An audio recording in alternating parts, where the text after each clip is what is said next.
E allora eccoci rientrati in studio, pronti per iniziare la nostra serata, pronti anche a presentare gli ospiti che ci accompagneranno questa sera. Allora abbiamo con noi il presidente del CONI del Veneto, Gianfranco Bardelle. Buonasera, Buonasera. Presidente, grazie di essere qua nei nostri studi. Al suo fianco abbiamo Tommaso Teofoli, responsabile hockey e della Federazione Italiana Sport Ghiaccio. Corretto? Buonasera. Buonasera anche lei. Al suo fianco Roberto Bortoluzzi, presidente della FISI, la Federazione Italiana Sport Invernali del Veneto. Buonasera Presidente Bortoluzzi. Poi abbiamo Fiorenzo Zanella, presidente del Panathon Club di Padova, ma anche presidente dell'Associazione Azzurri d'Italia di Padova. Buonasera Zanella, buonasera, grazie a lei di essere qua. E al suo fianco abbiamo Dario Bonda. Buonasera Bonda, buonasera. Un parlamentare di Forza Italia, ma soprattutto un cittadino bellunese, da tanti anni segue le vicende della provincia di Belluno e di Cortina, con tutte le sue problematiche. Ermanno, iniziamo col memorandum. Vogliamo anticipare qualcosa? Sì, il memorandum, parliamo di Cortina, parliamo di come è avvenuta la prima Olimpiade a Cortina e perché fu ritardata, quindi lasciamo alla storia la narrazione. Certo, allora prima la sigla di memorandum, la sentiamo assieme così anche focalizziamo un po' quello che è successo.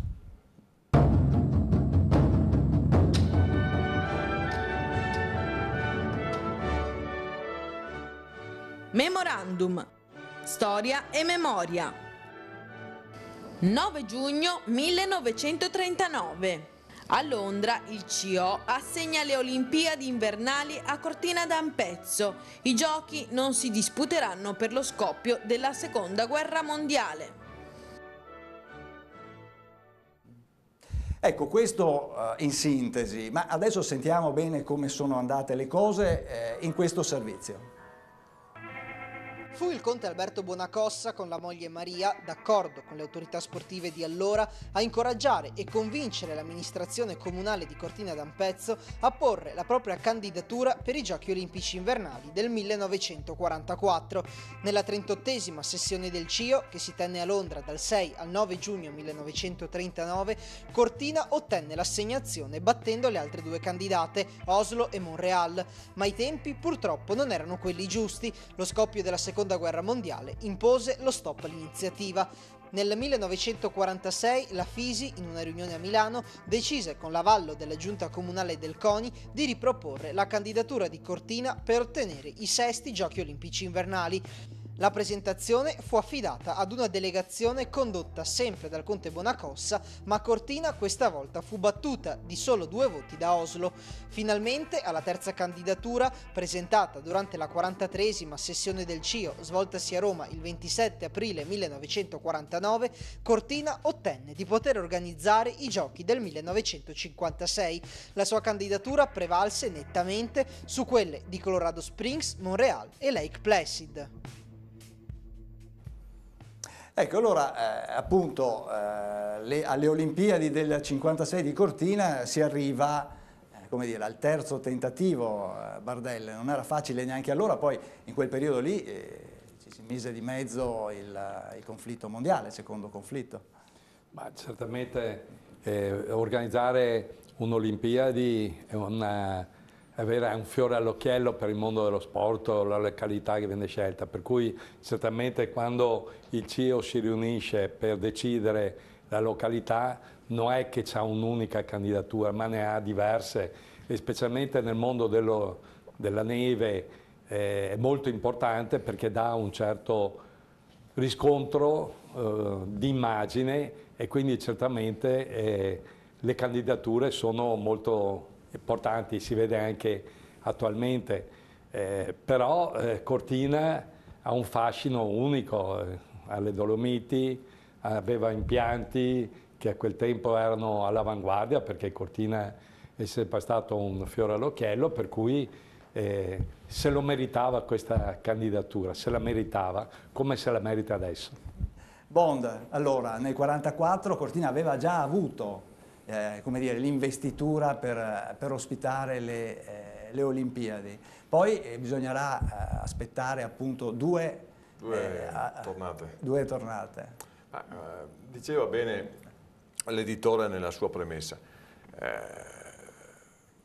2026 sarebbero 70 anni.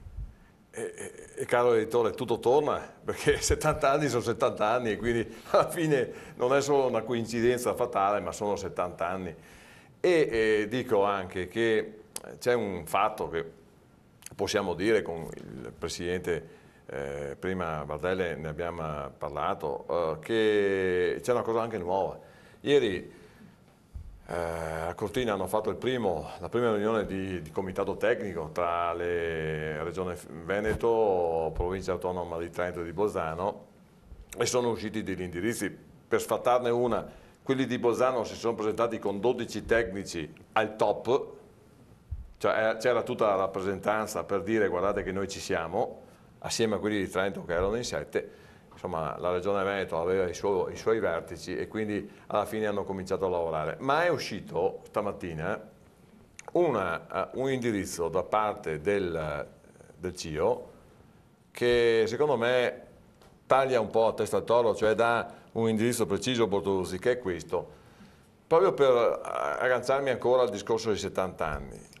La data dei 70 anni è importante, ma il CIO dice anche basta fare Olimpiadi su città, cioè basta che ci siano, finiamola con la coincidenza di sedi di città importanti, Torino, Sochi, Pechino, la prossima no? sono a Pechino. Ma ritorniamo dove c'è l'ambiente, dove c'è la montagna. Allora, il primo indirizzo di un anno fa era quello basso profilo, vi ricordate? Sì. Adesso l'indirizzo è basso profilo e basta città. E questo potrebbe essere effettivamente, sai, la linea del Piave che divide... Che può fare la differenza. Che fa la differenza, fa no? la E differenza. quindi insomma cominciamo ad avere un po' di possibilità che crescono pian pianino come l'acqua che bolle per fare una bella pasta. Certo. Zanella, tornando invece alla storia, le Olimpiadi del 56, ecco, che Olimpiadi furono per Cortina? Ma furono delle Olimpiadi eccezionali. Cortina esplose nei confronti del mondo, fu la primavera di Cortina, se vogliamo proprio chiamarla. Da quel momento in poi Cortina raggiunse dei vertici che mantiene tuttora, come 450 atleti azzurri su 6.000 abitanti. È qualcosa di veramente eccezionale, è la città più azzurra d'Italia, ma penso sia un record che porta anche a livello europeo e mondiale senz'altro. Cortina da quel momento è diventata, era la perla delle Dolomiti, ma è diventata anche la perla dello sport, degli sport invernali, con le Dolomiti, con le montagne, con il ghiaccio, non si è fatta mancare niente, è stata la patria di monti, è stata la patria di personaggi eccezionali, cioè, è qualcosa che è rimasto nel cuore degli italiani in modo eccezionale veramente. Certo, dopo nel corso della trasmissione sentiremo anche le voci di alcuni atleti che hanno disputato le Olimpiadi del 56. Teofoli, Zanella ha citato il ghiaccio, lei è responsabile per quanto riguarda l'hockey. A quel tempo si giocava in maniera diversa rispetto ad oggi. Certamente era un hockey molto più fisico, molto più duro, gli attrezzi non erano quelli di oggi, per cui era veramente un hockey diverso. Sicuramente Cortina però è stata una pietra miliare per l'hockey su ghiaccio, soprattutto per i russi, perché è stata la loro prima, l'Unione Sovietica è stata la loro prima medaglia d'oro, per cui anche nell'hockey Cortina è molto importante a livello internazionale, tant'è che ci sono i visitatori che arrivano a vedere l'Olimpico proprio dall'est Europa perché si vogliono ricordare quelle Olimpiadi che sono rimaste famose per questo. Olimpico che oggi non è come, dopo lo vedremo anche, ma non è più come era nel 56, no? Lo stadio del ghiaccio. Sì, per fortuna è stato chiuso il tetto perché sennò era impossibile fare attività, perché gli standard di oggi prevedono la copertura, prevedono che non puoi più giocare a hockey oppure pattinaggio artistico o di velocità short track all'interno Eccolo qui, lo di stiamo vedendo adesso, impianti che non siano o curling. L'ultima volta è stato fatto il mondiale di curling a Cortina proprio perché l'impianto era chiuso, se no sarebbe stato impossibile. E veniamo alla disciplina dello sci col presidente Bortoluzzi. Nel 1956 furono le Olimpiadi di Tony Seiler. Sì, io ero piccolo all'epoca, ricordo con piacere la storia e la storia non va dimenticata, però in questa circostanza vorrei sottolineare che per quanto riguarda gli sport invernali, come un po' dappertutto il mondo è cambiato. Il Veneto ha avuto un'evoluzione nell'ambito della gestione, ma non solo, anche della preparazione dei nuovi atleti, un'evoluzione importantissima. E quindi la Fisi del Veneto, in modo particolare per questo capitale di risorse umane, di atleti, di organizzazione e di quant'altro, sostiene veramente fortemente l'idea del governatore Zaia di predisporre e di portare avanti una candidatura importante per il Veneto, per l'Italia, per il mondo, delle Olimpiadi del 2026. Credo che noi siamo pronti ad affrontare un'esperienza vissuta 70 anni fa e aggiornata e attualmente pronta a superare sia in condizioni di logistica sia in condizioni di risorsa umana, sia pronta ad affrontare un evento così importante. Certo, certo. Ermanno, tornando alla storia. Torniamo alla storia della prima Olimpiade, ci sono degli aneddoti perché parliamo di uno sport in crescita, perché era appena nato lo sport invernale. Nasce un decennio prima del secondo conflitto, poi si interrompe e riprende successivamente, quindi non pensiamo ai pattini del patinaggio dell'epoca, non pensiamo agli scarponi che si usano oggi, si usavano degli scarponi di cuoio con delle cinghie che si legavano agli sci, e il movimento del piede era anche, cioè il piede era mobile, non era fisso agli sci, no? E avevamo un campione che è stato il primo a superare i 100 km/h in discesa ed era Zeno Colò.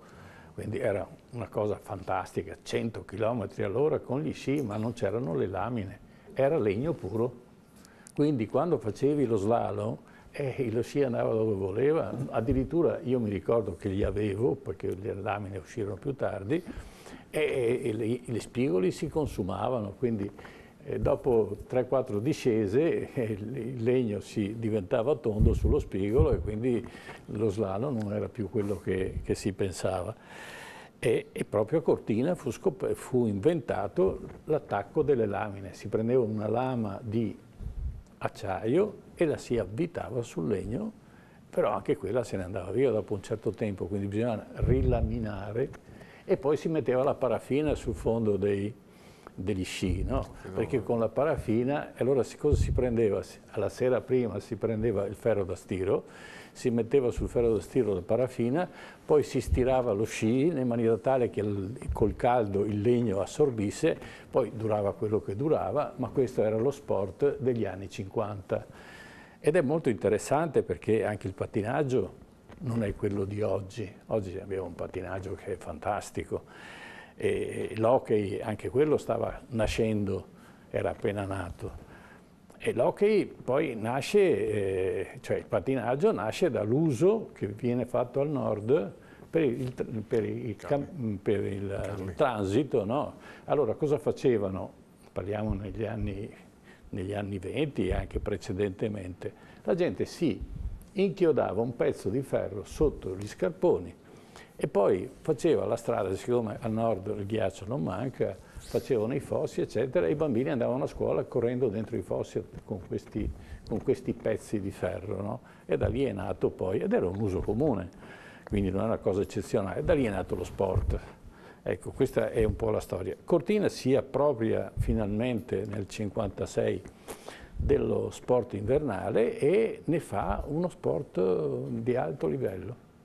Prima la Svizzera, poi Cortina, ed effettivamente è stato un momento in cui lo sport ha decollato, ma anche Cortina ha decollato. E naturalmente oggi riportare lo sport, questo nuovo sport a Cortina è una cosa molto importante, anche perché c'è una differenza sostanziale nell'attività sportiva della montagna. Ma soprattutto una cosa, non possiamo portare di nuovo lo sport sulle città, ma lo riportiamo in montagna perché la montagna in questo momento ha bisogno di svilupparsi e di svilupparsi le loro capacità. E quindi questo vuol dire integrare la montagna nel territorio, perché se no noi ci danniamo che la montagna viene abbandonata. Se creiamo delle attrattive, se creiamo delle immagini importanti nella montagna, la gente ritorna alla montagna perché oggi ormai di moda prevalentemente è il mare e invece la montagna ha ancora molte cose da dire. Quindi è una provocazione che dovrebbe essere presa dai politici e fatta propria proprio in questo concetto, e qui nascono, poi ne parleremo tra un attimo, tutte le problematiche che si affiancano a quello che è lo sviluppo dello sport a Cortina e delle Olimpiadi, perché chiaramente ci sarà un afflusso di persone, ci sarà un afflusso di sportivi, ci sarà un interesse generale, quindi bisogna adeguare la struttura cortinese a quelle che saranno le nuove Olimpiadi. E a questo lascio a te la parola. Certo, beh, adesso ci fermiamo un attimo ancora per un break pubblicitario, ma torniamo subito e parleremo dunque di questo possibile appuntamento, questo connubio 1956-2026, i 70 anni di Cortina Olimpica. A tra poco.